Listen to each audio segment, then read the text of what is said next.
Buenas tardes. Esta es una presentación que esperemos les ayude a entender el tema de desnutrición de una manera más clara.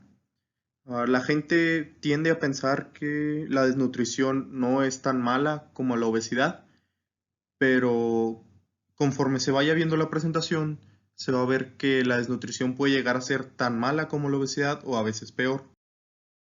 Entonces, definiendo la desnutrición, es una condición patológica inespecífica, sistémica, irreversible, que resulta de la deficiente utilización de los nutrimentos por las células del organismo. Algo que hay que resaltar aquí es que es en potencia reversible, lo que quiere decir que hay ciertos casos en los cuales va a ser más difícil revertir lo que es la desnutrición y en otros casos se puede agarrar desde un estadio temprano y se puede solucionar. Otra definición que se puede encontrar aún más orientada hacia la fisiopatología es un estado de adaptación, función y de comportamiento para sobrevivir a agresiones como la carencia de nutrimentos y el exceso de pérdidas que se manifiesta con déficit antropométrico, signos y síntomas clínicos y alteraciones bioquímicas, hematológicas e inmunológicas. Como podemos ver dentro de esta definición, ya nos está hablando de las diferentes causas por las cuales una persona, o en este caso un paciente pediátrico, puede presentar desnutrición. Otras definiciones que se tienen que tomar a consideración es el retraso del crecimiento o el desmedro. También puede ser encontrado como falla de medro. Es una situación clínica en la que el niño deja de progresar respecto al ritmo específico para su edad. Se está quedando por detrás, tanto en el peso como en la talla, lo cual ya significa un deterioro mayor. Dentro de la epidemiología es muy importante resaltarla. ¿Por qué? Porque se ha visto que alrededor de 1.015.000.000 de niños tienen déficit de peso y retraso del crecimiento. En 1998, un estudio que se realizó sobre la Sierra Tarahumara contaba con un índice de desnutrición de hasta un 56%. Y Sede Sol en el 2003 reporta un porcentaje de 17.8 de desnutrición en una población que fue analizada. ¿Cuáles son los factores de riesgo para que una persona presente desnutrición? Bueno, tenemos alimentación pobre, falta de higiene, alimentación absurda. ¿Qué quiere decir con alimentación absurda? Puede ser mucha alimentación en contenido, pero nada en calidad. Puede ser que la persona esté consumiendo una cantidad excesiva de hamburguesas, pero eso es una cantidad excesiva de grasas, no está aportando lo que son proteínas o no está aportando lo que son los suficientes carbohidratos. Después tenemos una falta de técnica en la alimentación del niño. Esta desnutrición se va a dar principalmente por parte de la madre. Después tenemos el nacimiento prematuro, las infecciones gastrointestinales y el hospitalismo. Para nosotros poder ver la desnutrición y ver sus causas, también tenemos que tomar a consideración de dónde vienen aquellas causas. El 90% de los estados de desnutrición van a ser ocasionados por una subalimentación del sujeto. Esto es visto lo más superficialmente que se pueda. ¿Por qué es esto? Porque podemos pensar en esto como una causa inmediata. La persona no come lo suficiente. La persona está enferma o no se le da una atención suficiente al niño como para poder saber qué está comiendo. Pero una causa subyacente a esto puede ser la falta de acceso a los alimentos, la falta de atención sanitaria o la presencia de agua y saneamiento insalubre. Después tenemos las causas básicas. Estas son las causas que se tendrían que combatir para poder deshacerse de las causas inmediatas de una desnutrición infantil. Está la pobreza, la desigualdad y la escasa educación de las madres. Como podemos ver, cada uno de estos, si se mueve hacia arriba, el azul va influyendo al verde y el verde va influyendo al naranja para así llegar a la desnutrición infantil. Bueno, el 10% restante de las desnutriciones van a ser causados por infecciones enterales, por defectos congénitos y por nacimiento prematuro. Hablando de este 10% restante, van a interferir principalmente 6 mecanismos. Aquellos que interfieran con la ingestión, aquellos que aumenten los requerimientos energéticos, aquellos que interfieran con la digestión y la absorción, aquellos que dificulten la utilización de los nutrimentos y aquellos que aumenten la excreción. Dentro de aquellas patologías que nos pueden interferir con la ingestión, pues pueden venir de diferentes aparatos y sistemas. Tenemos enfermedades neurológicas, como los retrasos mentales. Algún retraso mental puede ocasionar que la persona no sea capaz de alimentarse de la manera adecuada y así propiciar una desnutrición. Tenemos enfermedades motoras, desde el simple hecho de tener afectado un brazo y no poder llevar la comida hacia la boca, se puede considerar que esto ya está afectando la nutrición del infante. Enfermedades psiquiátricas, las infecciones que producen vómito y los programas dietéticos mal diseñados también se asocian a la desnutrición, ya que interfieren con la ingestión. Después tenemos aquellos que aumentan los requerimientos energéticos. ¿Qué quiere decir?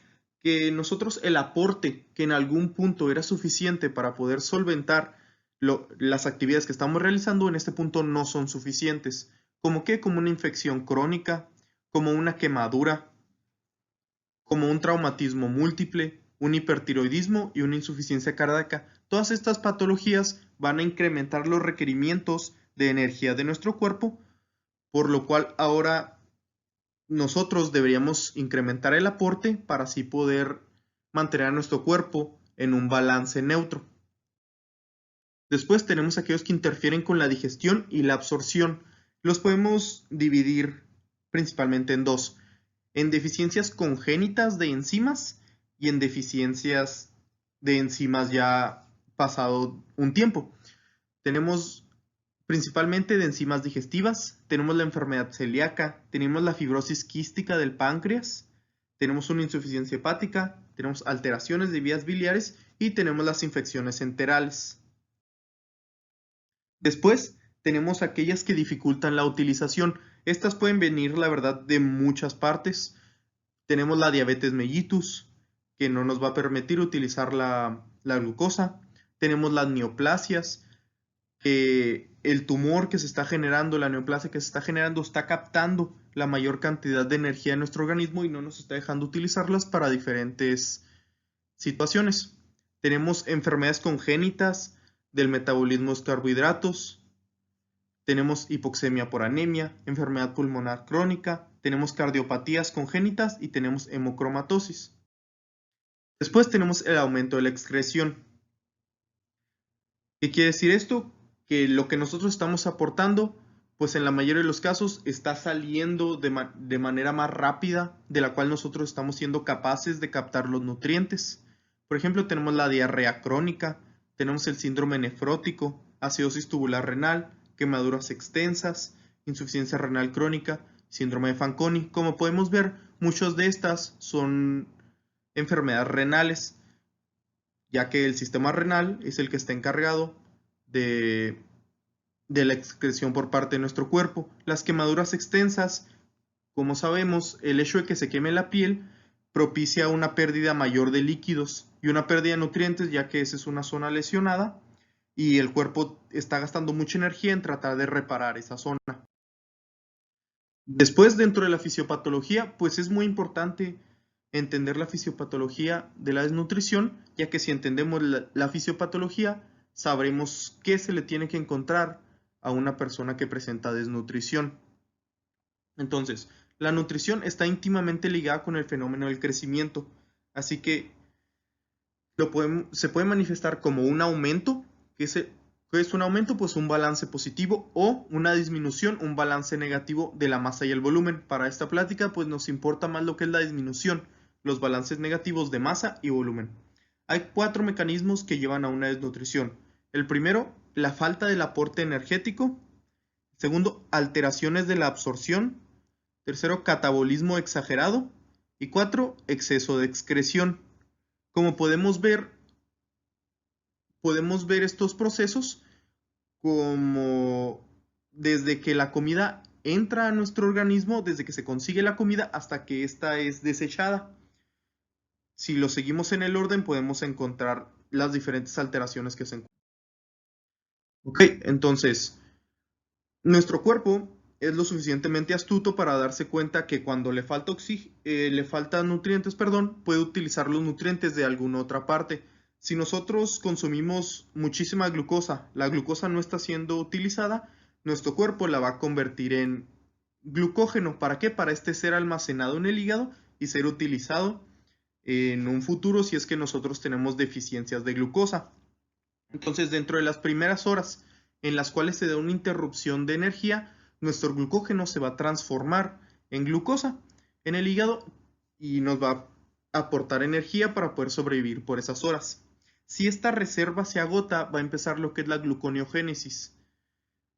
¿Qué quiere decir? Que ahora vamos a utilizar lípidos a través de su oxidación para conseguir energía. A consecuencia de esto, se va a liberar lactato y cuerpos cetónicos. Aunque esta es una manera de generar energía, nuestro cuerpo no puede sobrevivir así. ¿Por qué? Porque la generación de cuerpos cetónicos empieza a resultar tóxico para el cuerpo y la beta oxidación de los lípidos genera aumentos en la temperatura. Nuestro cuerpo tiene una temperatura a la cual tiene que trabajar. Si hay alteraciones en esta temperatura, los diferentes mecanismos metabólicos por los cuales nuestro cuerpo se rige empiezan a fallar. Continuando con la fisiopatología, cuando la reserva lipídica se agota, se van a empezar a consumir las reservas proteicas. Normalmente esto va a ser a base de alanina. Entonces, los diferentes aminoácidos que se estaban utilizando ahora se van a llevar hacia generarse alanina para este poder ser catabolizado y ser utilizado cuando este forma parte del músculo estriado. Para este punto, el paciente va a presentar los signos universales de la desnutrición que van a ser mencionados más adelante y una falla orgánica secundaria.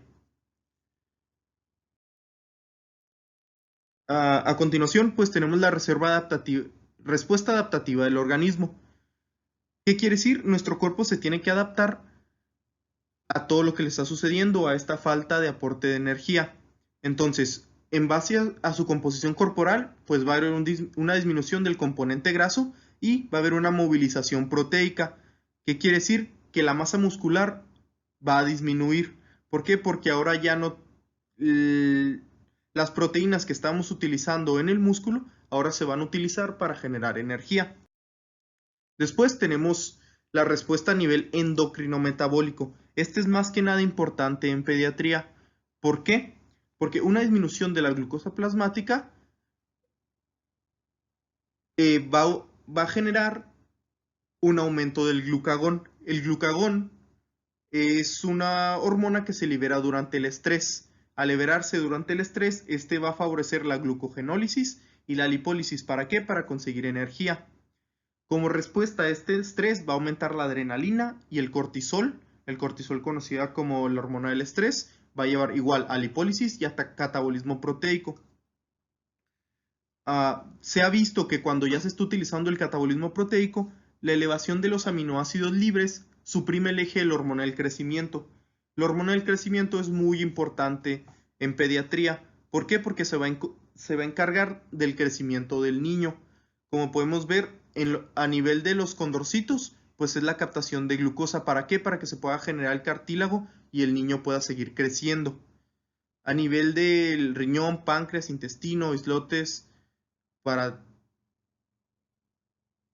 tiroides, piel, tejido conjunto, hueso, corazón y pulmones, aumenta la síntesis proteica, síntesis de ADN, tamaño y número celular. ¿Esto qué quiere decir? Que se requiere para que nuestro paciente, para que el niño pueda crecer de la manera adecuada. Si no, desde ahí ya se está encontrando una disminución a comparación de los otros niños. Continuando con la respuesta metabólica, va a haber una reducción en la síntesis de hormonas tiroideas. ¿Por qué? Porque las hormonas tiroideas tienden a aumentar el metabolismo, pero como el cuerpo tiene que adaptarse a sobrevivir con poca energía, entonces la disminución de las hormonas tiroideas disminuye el gasto energético en reposo. Lo negativo de esto es que las hormonas tiroideas también se encargan de que el paciente pediátrico crezca. Después tenemos el aumento de la actividad renina-angiotensina-aldosterona por disminución del volumen sanguíneo, ya que nuestro paciente está con una hipovolemia o tiene alterado la presión coloidosmótica, va a haber una disminución del volumen sanguíneo, lo que va a activar el sistema renina-angiotensina-aldosterona, lo que va a tratar de subir la presión, pero un aumento de esto a la larga empieza a ocasionar lesiones en el tejido, lesiones principalmente endoteliales. Después tenemos la retención de sodio y agua. Esto va a ocasionar edemas. Como nuestro cuerpo no está obteniendo el sodio y está obteniendo el agua, entonces se tiene que retener para este ser utilizado. Pero esto va a ocasionar edemas en diferentes partes del cuerpo. También cuando la desnutrición se está encontrando en el paciente que está a punto de entrar a la adolescencia, la desnutrición va a propiciar una disminución de los niveles de gonadotropinas, que da lugar a retraso del desarrollo puberal. Después tenemos repercusión por sistemas. ¿Qué quiere decir? La desnutrición no solo afecta la talla, no solo afecta al endocrino, llega a afectar también lo que es el sistema inmune, el sistema graso. Dentro del sistema inmune va a haber una depresión del sistema inmunitario. ¿Por qué? Porque cuando entra una infección, entra un microorganismo a nuestro cuerpo, el cual nuestro cuerpo debe de combatir, se tienen que generar proteínas las cuales van a ir en contra del microorganismo. Esto va a propiciar un consumo de nutrientes, aminoácidos, carbohidratos, zinc, cobre, manganeso, de los cuales no, en ese momento el cuerpo no cuenta con ellos, por lo cual se va a dar una inmunodeficiencia. En el sistema graso hay una pérdida de grasa subcutánea, lo que va a reducir la capacidad de regular la temperatura y el agua corporal, por lo que se va a presentar hipotermia y deshidratación. Hay diferentes nutrientes que participan en la respuesta inmune. La deficiencia de estos pues va a causar inmunodeficiencia, dentro de los cuales podemos encontrar zinc, hierro, magnesio, selenio, glutamina, arginina, vitamina A, vitamina B, vitamina C, vitamina E. Dentro de los ácidos grasos, ácido linoleico, linolénico y araquidónico. Y dentro de los otros, pues ya son unas hormonas que están en nuestro cuerpo, glucagón, tiroxina, hormona del crecimiento y catecolaminas. Como ya les mencioné con anterioridad, la hormona del crecimiento va a estar disminuida, por lo cual también va a afectar lo que es el sistema inmune. Dentro del aparato digestivo, el hígado no va a poder generar las suficientes lipoproteínas, por lo cual no va a poder movilizar las grasas, se van a acumular y van a ocasionar una hepatomegalia, pero esta es una hepatomegalia basada en tejido graso. Después, en la pared gástrica, esta se va a adelgazar y la mucosa se va a atrofiar, lo que va a propiciar infecciones bacterianas del intestino delgado. El pH del estómago funciona como protección para que muchas bacterias, al momento de llegar al estómago, sean neutralizadas. Al pH aumentar gracias a que la pared gástrica se adelgaza y la mucosa ya no está fungiendo su función, entonces las bacterias pueden llegar al intestino delgado y pueden infectarlo. También por la desnutrición se puede causar una atrofia de las vellosidades intestinales. La misma atrofia de las vellosidades intestinales pueden llegar a propiciar una desnutrición mayor. ¿Por qué? Porque dentro de las vellosidades intestinales podemos encontrar, por ejemplo, lo que es la lactasa, que se encarga de deshacer la lactosa. La unión de todas estas cosas reduce la digestión y la absorción de los nutrientes, por lo cual, como ya fue mencionado muchas veces, propicia la desnutrición. Continuando con la respuesta adaptativa, el sistema hematopoyético va a tener una disminución de la hemoglobina y el número de hematíes. ¿Por qué? Porque tenemos una deficiencia de hierro. Entonces, se ha visto en un estudio publicado, se encontró la prevalencia reportada de deficiencia de hierro en ausencia de fortificación en la dieta. Si el paciente preescolar no presenta fortificación de la dieta, el 40% de este va a estar desnutrido. De las mujeres que menstruan, 30% y de las embarazadas, 38%. A nivel cardiovascular va a haber disminución del gasto cardíaco, de la presión arterial y del retorno venoso. ¿Por qué? Todo esto por la hipovolemia que se está generando y la disminución del gasto cardíaco. ¿Por qué? Porque el cuerpo va a tratar de funcionar a un menor gasto basal, por lo que disminuir el gasto cardíaco pues también puede ser no beneficioso para el paciente. Al llegar a una insuficiencia cardíaca se va a asociar la presencia de edemas, eso ya se va a ver más en la parte clínica. A nivel de sistema nervioso esto es muy importante. ¿Por qué? Porque la deficiencia de nutrientes en sistema nervioso va a repercutir a lo largo de la vida del paciente, no es algo que sea agudo, sino es algo crónico. ¿Por qué? Una disminución de la mielinización. Una disminución de la mielinización se va a asociar con un retraso en la comunicación de las descargas eléctricas, por lo cual puede llevar a un retraso, una disminución de la producción de neurotransmisores, una disminución de la conducción nerviosa por lo mismo de disminución de la mielinización y una disminución del desarrollo intelectual. El hierro es muy importante para nuestro cuerpo cuando está creciendo, cuando somos niños. Entonces, una disminución de este se asocia fuertemente a una disminución del desarrollo intelectual y una disminución del desarrollo del cerebro en general, por lo cual las desnutriciones en pediatría se tienen que tomar muy en serio, ya que afecciones al sistema nervioso en pediatría probablemente sigan a un paciente hasta la edad adulta. A continuación tenemos una tabla que de manera bastante sencilla, bastante fácil de entender, nos enseña cómo de la izquierda hacia la derecha se está dando la modificación de nuestro cuerpo en una desnutrición. Primero se nos va a afectar la talla, el peso, luego la talla, después el sistema inmunológico, cardiovascular y luego neurológico. Si lo vemos antropométricamente, podemos observar que primero se afecta el peso, después se afecta la talla y por último el perímetro cefálico. Y en la vía metabólica podemos ver que primero se van a utilizar los carbohidratos, después se van a utilizar los lípidos y después las proteínas. Bueno, hablando de falla orgánica, durante la desnutrición, ¿cuándo podemos ver que el paciente está teniendo falla orgánica? Cuando está perdiendo peso, cuando existe un desbalance entre el segmento superior y el segmento inferior, y cuando empezamos a ver un estancamiento de la talla, el perímetro torácico y finalmente el perímetro cefálico. Pero aún más de esto, algo más importante es identificar los signos universales de la desnutrición. Estos son tres, es la dilución bioquímica, la hipofunción y la hipotrofia. Los signos universales, ¿cuáles van a ser? Van a ser aquellos que siempre, sin importar la etiología y qué tanto se aumente el crecimiento del desarrollo, se van a encontrar. Y los vamos a dividir en tres, dilución bioquímica, hipofunción e hipotrofia.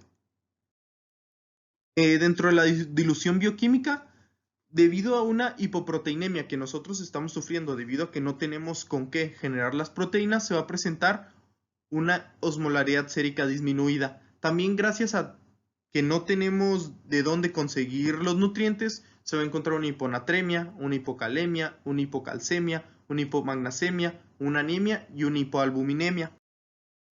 Dentro de hipofunción podemos encontrar mucha hipofunción dentro de nuestro organismo cuando hay una desnutrición.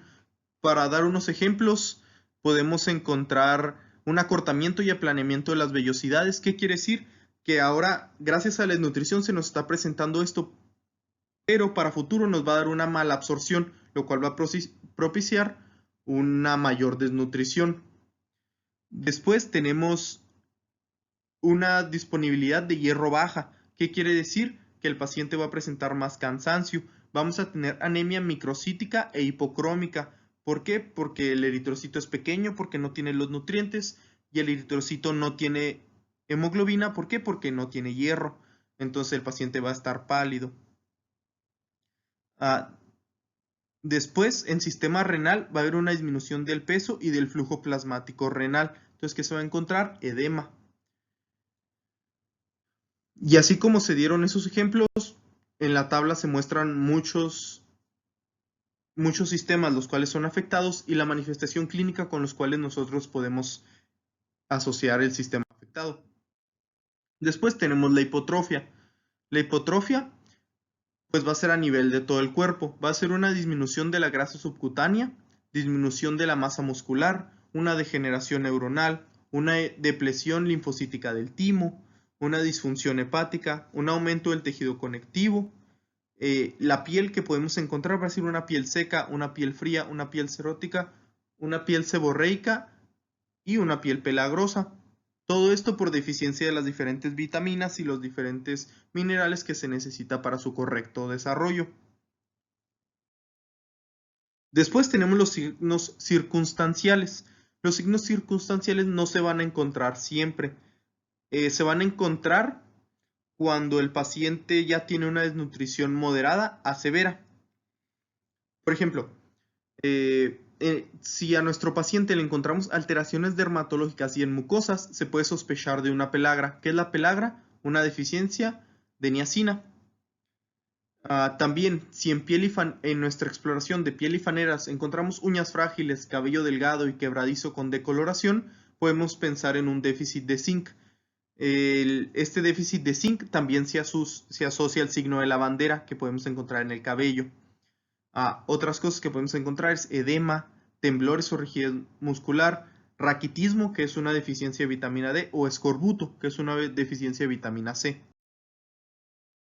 Los signos agregados son aquellos que no son causados por la desnutrición, sino que la desnutrición pudo haber sido causado por esa patología y estos signos acompañan a la patología, como por ejemplo el paciente con síndrome de intestino corto presenta deficiencia de vitaminas debido a una limitación en la absorción.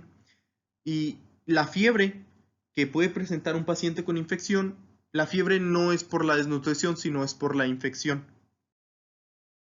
Después podemos clasificar lo que es la desnutrición. Según la OMS, la desnutrición se va a basar en el grado de pérdida de peso. Grado 1 es una pérdida del 15 al 25%, grado 2 del 25 al 40% y grado 3 una pérdida de más del 40% del peso. Dentro de su cuadro clínico, pues primero vamos a ver la de primer grado. En este podemos encontrar un niño llorón y un niño descontento. A simple vista no se va a apreciar que el niño adelgace, pero tampoco se va a apreciar que el niño aumente de peso. Si ya se midiera el peso de un niño en una báscula, sí se podría encontrar que este no está avanzando o este está disminuyendo. Se puede encontrar constipación. En este el sistema inmunológico todavía no está afectado, por lo cual sí pueden tener una buena respuesta a las infecciones. Y se asume que en el primer grado se están empezando a consumir las reservas nutricionales, por los cuales aún se mantiene la función celular. Después tenemos la desnutrición de segundo grado. La pérdida de peso se acentúa y va del 10 al 25%. En este podemos encontrar hundimiento de la fontanela, hundimiento de los ojos, aflojamiento de los tejidos, el niño duerme con los ojos entreabiertos, el niño se enferma fácilmente. ¿Por qué? Porque en este momento ya no tenemos los nutrimentos suficientes para poder tener un sistema inmunológico adecuado. También ya empezamos a presentar ligeros edemas por una hipoproteinemia. Para este entonces ya se empezó a afectar lo que es el tejido graso subcutáneo, pero la termogénesis aún se respeta. Existe un espacio entre el segundo y el tercer grado. Es el espacio en el cual el doctor tiene que encontrar la desnutrición en los niños. ¿Por qué? Porque una desnutrición de tercer grado ya puede llegar a ser bastante mortal. Se debe de, si un paciente llega con una desnutrición una infección y son infecciones repetidas, el doctor tiene que sospechar que probablemente el niño ya está cerca de una desnutrición de tercer grado y su sistema inmune ya no es capaz de combatir estas infecciones. Entonces se tienen que instaurar medidas terapéuticas y dietéticas para que el niño no continúe con sus afecciones. Después tenemos la desnutrición de tercer grado. Esta se va a caracterizar por una exageración de todos los síntomas que ya fueron mencionados con anterioridad. Se va a llegar a un desequilibrio anabólico y va a ser la presencia de cara de viejo. La presencia de cara de viejo en el niño es porque hay una disminución de la grasa de los cachetes, pero las bolsas de Bichet siguen manteniendo lo que son sus lípidos, por lo cual la cara asemeja a la cara de un anciano. La piel es escamosa y arrugada sin elasticidad y puede presentar o no edemas, dependiendo de qué tipo de desnutrición tenga, que van a ser mencionadas pronto. Después tenemos el abordaje de la desnutrición. Se recomienda el ABCD para el abordaje de la desnutrición. ¿Qué quiere decir? Antropometría, bioquímica, clínica y dieta. Dentro de la antropometría, pues va a ser la medición de los segmentos para ver qué tan afectados están estos. Los segmentos que están validados para nosotros poder estudiar la desnutrición son el peso, la talla, el IMC, la circunferencia de la cabeza, circunferencia de la parte media del brazo, espesor del pliegue cutáneo de la cadera y tricipital, el segmento superior y el inferior. Pero realmente los tres segmentos más utilizados para nosotros, tanto darle seguimiento como para diagnosticar una desnutrición, son el peso, la talla y el índice de masa corporal. En el paciente pediátrico se van a utilizar las tablas de percentiles para determinar el peso adecuado del niño para su edad. Las tablas de percentiles se van a ajustar dependiendo de la edad del niño y se pueden encontrar de diferentes formas. Otra manera, si no se encuentra con las tablas de percentiles, se puede sospechar el peso ideal a base de diferentes técnicas. El recién nacido su peso promedio está entre 2.5 kilogramos y 3.7 kilogramos.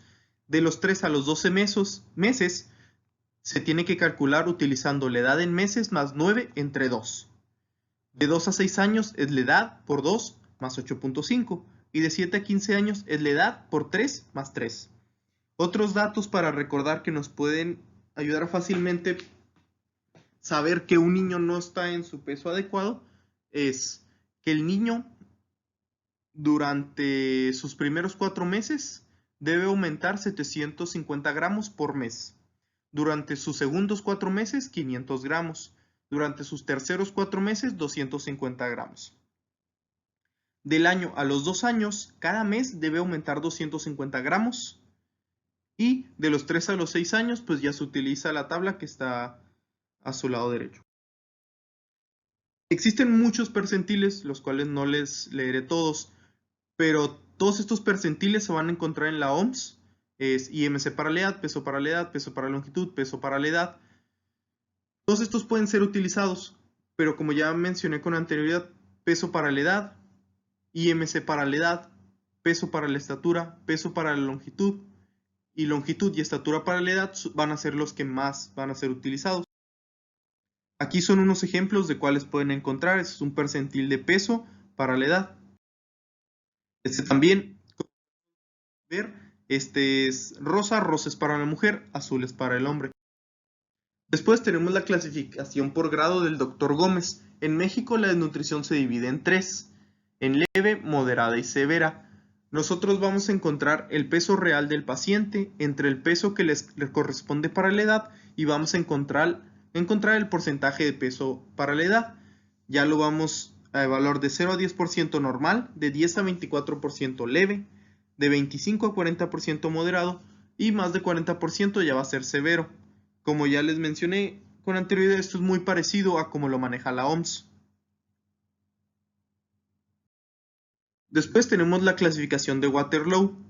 Esta, además de añadir, la ventaja que tiene sobre la anterior es que esta permite determinar de una manera no tan exacta, pero sí lo suficiente para que nos ayude la cronología, porque toma peso real y peso que debería tener para la estatura, y estatura real y estatura que debería tener para la edad, ya que una afección de la talla nos habla de algo más crónico. Bueno, aquí se van a encasillar lo que son los pacientes. Si el paciente está normal, entonces tiene talla y peso adecuados para la edad. Si está en una desnutrición aguda, va a tener un peso para la talla bajo y una talla para la edad normal. ¿Qué quiere decir? Que la talla no está afectada. Una desnutrición crónica armonizada quiere decir que la talla para la edad está alterada, pero el peso para la talla está normal. Y la desnutrición crónica agudizada, la talla para la estatura está alterada y el peso para la talla está baja. Después entramos a la B del abordaje, que es lo bioquímico. Este no es muy utilizado, pero nos puede igual servir para poder diferenciar entre una fase aguda y una fase crónica. Para la fase aguda podemos encontrar elevados la alfa-1 antitripsina, el complemento C3, la proteína C reactiva, la ferritina y el fibrinógeno. Para la crónica ya podemos ver alteraciones en la albúmina, en la prealbúmina, en la proteína unida al retinol, transferrina y globulina de unión a la tiroxina. Después tenemos una de las clasificaciones más utilizadas para hablar de la desnutrición. Esta es una clasificación clínica, es primaria, secundaria y mixta. En la primaria es todas aquellas causas en las cuales la ingesta de alimentos es suficiente. Aquí entran lo que es el kwashiorkor, el marasmo y la mixta. La secundaria es que el organismo por alguna razón no está utilizando el alimento consumido y se está interrumpiendo el proceso digestivo. Y la mixta es una coalescencia de ambas. Entonces, hablando de la primera, está kwashiorkor. ¿Qué quiere decir esto? Enfermedad del niño desplazado cuando otro está en camino. El nombre surge de una historia de África, en la cual, o Haití, disculpen que no recuerde bien, en la cual una madre tuvo hijos con un periodo intergenésico muy corto, por lo cual al momento de la madre estar dando lactancia y estando alimentando al segundo niño, desplazó al primer niño que tuvo, por lo cual este niño sufrió desnutrición. La causa principal, también el nombre de los niños, uno de ellos era Kwashi y el nombre del otro niño era Kokor, de ahí viene el nombre de kwashiorkor. La causa principal es una dieta muy escasa de proteínas, pero adecuada en carbohidratos. Este se va a encontrar más entre los niños de 1 año y 3 años, a diferencia del marasmo. El cuadro clínico va a ser una falta de crecimiento, edema, atrofia muscular, pero va a haber conservación de la grasa subcutánea y el paciente suele estar irritable. El edema va a ser gracias al estado hipoalbuminémico que comienza en extremidades inferiores. La manifestación clínica más importante es que el peso es casi normal para la edad, pero este peso va a estar tomado de manera errónea. ¿Por qué? Porque este niño tiene un edema. Entonces este edema está enmascarando el peso del paciente. Va a haber un mantenimiento de la grasa subcutánea, pero vamos a tener atrofia muscular. Vamos a tener cabello débil y fácil de arrancar. Vamos a tener cabello rojizo, esto principalmente por una deficiencia de fenilalanina.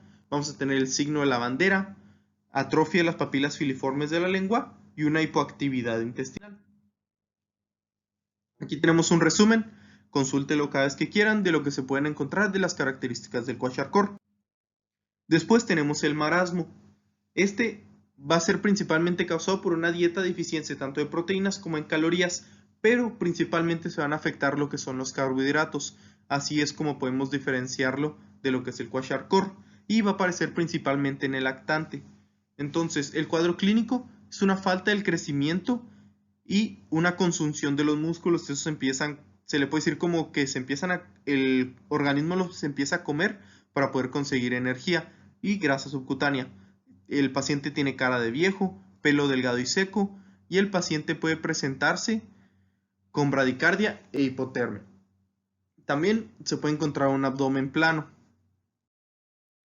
El marasmo se dice que el paciente ya se encuentra más en un estadio crónico y hay una adaptación al déficit de nutrientes. ¿Por qué? Porque tiene niveles elevados de cortisol, reducción en la producción de insulina y las reservas musculares ya se están utilizando para generar proteínas.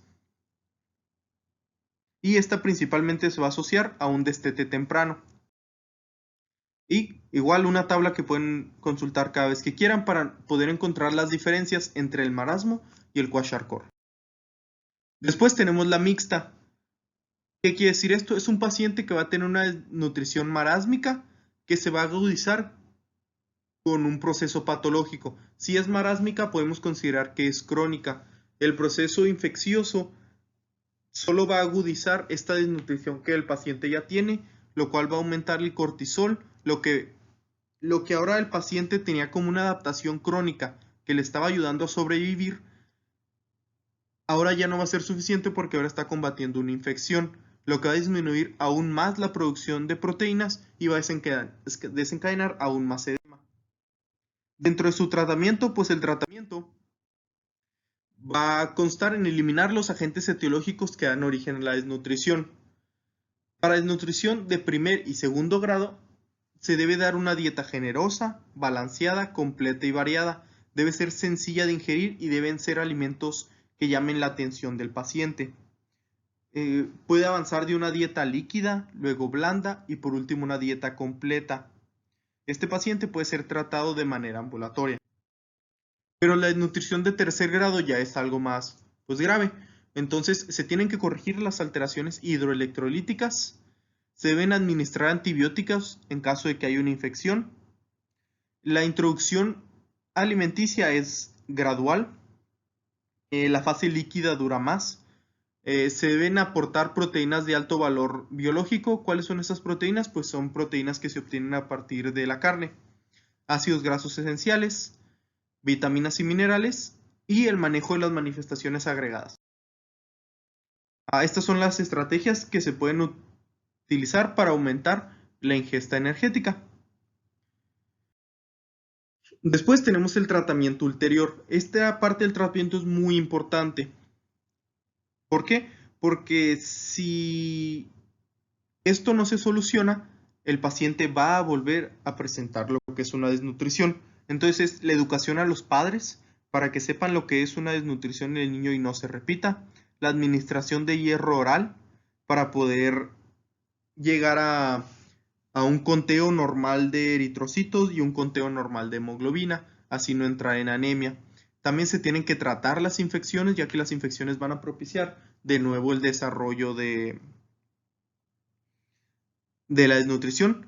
Y en caso de que la educación de los padres no funcione, buscar la colaboración y la asistencia de autoridades locales para que ese niño no llegue a fallecer.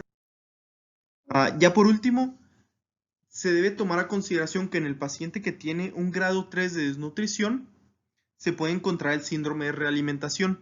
¿En qué consiste esto? En que en la parte superior podemos encontrar todas las alteraciones que se dieron cuando el paciente estuvo desnutrido. Pero cuando nosotros empezamos a meter alimentos de nuevo, se va a desarrollar una hiperinsulinemia, ya que nuestro cuerpo no estaba acostumbrado a tanta glucosa y el cuerpo va a responder con una hiperinsulinemia. La hiperinsulinemia va a ocasionar una retención de sodio y agua. La hiperinsulinemia va a hacer que haya un aumento en la captación de glucosa celular y aumento en la síntesis proteica. Para nosotros poder generar esa síntesis proteica, nosotros vamos a meter fosfato, potasio y magnesio, lo cual va a llevar una hipofosfatemia, una hipopotasemia y una hipomagnesemia. El cuerpo recién desnutrido del paciente podría no soportar estos cambios, lo cual podría llegar a ocasionar la muerte del paciente. Y muchas gracias por su atención.